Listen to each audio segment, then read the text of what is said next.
Sorry to violate the no question mandate, Spo. Did you get an explanation at the half or at any time on No, I did not. I'm still waiting for it. I'm sorry? No, I did not, and I'm still waiting for it. Matt's the same official that gave me a quick tee the other night in sack, and but these are stressful times for everybody. Kyle is extremely passionate. I don't know exactly what he said. You just hope that you can manage the game, keep the talent out there. Fans are paying money to see everybody play, and everybody's a little bit stressed out right now, and it just takes great emotional management. I haven't gotten an explanation yet about it, but it was pretty intense there in the first half, and there was a big free throw disparity, and that's we're not saying it's an indictment on anything. That's just what it was, and sometimes at least a frustration, when you're on the other side of it. We didn't manage that emotions, the best that we could in the first half, but we settled in the second half. Once Kyle got tossed and I got my tee, we just committed at halftime that we were just going to focus on the game and do what was necessary just to come out of here with a win. On a much happier note, I mean, you have said so many times over the years that, you have enough.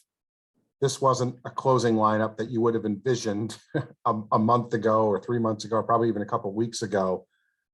For so many guys to step up at the end, for Omer to do again what he's been giving you so consistently, how much are you enjoying, these very strange times? We are. These are extraordinary times. We've had some amazing evenings. And when we started going through this with the injuries and with COVID, just like everybody else in the league, we just wanted to be open, to the possibilities, and understand that it would probably be different night to night. You have to expect the unexpected. That we have great veteran leadership, on this team, and our young guys are just absolutely ferocious with their work ethics and commitment to trying to get better. And I commend this group, to stay focused on improvement, and the task at hand amidst all the chaos and everything that's going on the outside. And then you're able to really see some, and experience some fun things together. The guys, really are enjoying each other's success, particularly when it's different guys, different nights. Thanks, Mo. Welcome. All right, up next we have Ira Winderman. Go ahead. Eric, obviously shooters make life a lot easier, getting Duncan back and getting Max back, and especially Max, boom, boom, boom, in that one stretch when they get it to 90 all. How huge was that? What does that say about Max? What does that say about people getting the ball to Max? Yeah, we have, a lot of different guys that are confident and willing to step up in these moments of truth. It takes an emotionally stable basketball team to be able, to get the ball to guys that are in great rhythm, and it might be a different guy at different times of the game or different games, and we needed a bunch of that, in the second half. Particularly without our quarterback there. We had to generate offense in different ways, and PJ was outstanding in just creating triggers for us, allowing us somewhere to throw the ball and just kind of get settled.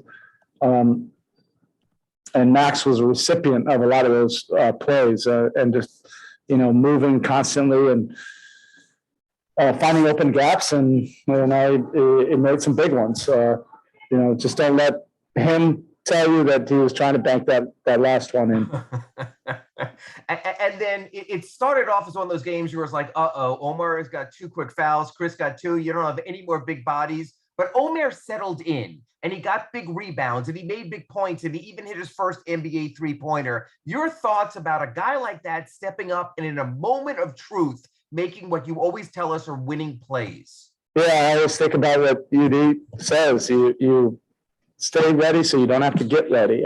He constantly is working. So many of these things that happen just in this game, he was working on diligently with Malik in the shoot around, and then after the shoot around for 20 minutes, working on in traffic rebounds. And he's getting better, exponentially every game, just with all these game minutes. He doesn't have a lot of NBA minutes logged in his career, but he has a great work ethic. He's open to coaching. He's open to being pushed extremely hard out of his comfort zone. And that's allowing him to grow and improve at a rapid rate. And the guys are enjoying seeing his success too, and to contribute and to help, impact a win, because they see him behind the scenes. They see, all those rebounding drills he's doing with Malik and UD, and all the time he's putting in. And then when you see it play out on the court and where it impacts winning, the guys are really enjoying that. And then at the end, you had almost nothing but youth, but you had the stabilizing force of a PJ Tucker that you always tell us about. How important was it to have someone like him holding it all together at the end? I mean, this whole month is just forcing all of us just to, play these war games constantly, and it's shifting and it's changing so quickly that I'm looking, out there. I'm like, okay, I want to go to Jimmy. Okay, I want to go to Kyle. Okay, I want to go to the next guy. Bam, and you just have to. We've been dealing with this world for a month, and we really needed somewhere where the ball could go, and PJ was that guy for us, in that fourth quarter. We were able to get him in the post a few times and run some actions. Sometimes just the option to throw it to him and cut and do our off ball stuff, but that's just one of those things. He's a winner. He is so versatile. He can do everything for us defensively, but offensively, we're learning more and more about him, and we can put more on his plate, when needed. And we needed every bit of it tonight. Thank you, Eric. All right, up next, we go back to Tim Reynolds, AP. Go ahead. Eric, if you addressed this pregame, I apologize, but I saw Karan was obviously in Dallas tonight for Dirk. How important was that to him, and how nice was that you were able to, accommodate that for Karan, and and obviously such a big night for Dirk and for the league? Yeah, it was a great moment, and we can tip our hats, to that team. It was really an example of a group coming together and being bigger and greater than some of their parts. And Karan was a big part of that. Even though he was injured during that playoff run, he was still, and it does not surprise me, a heart and soul of that group. We sat down and talked about it a few weeks ago, about him going to that. And I told him, you got to do it. I just said, I love you like a brother. We've known each other forever, since I was an assistant coach.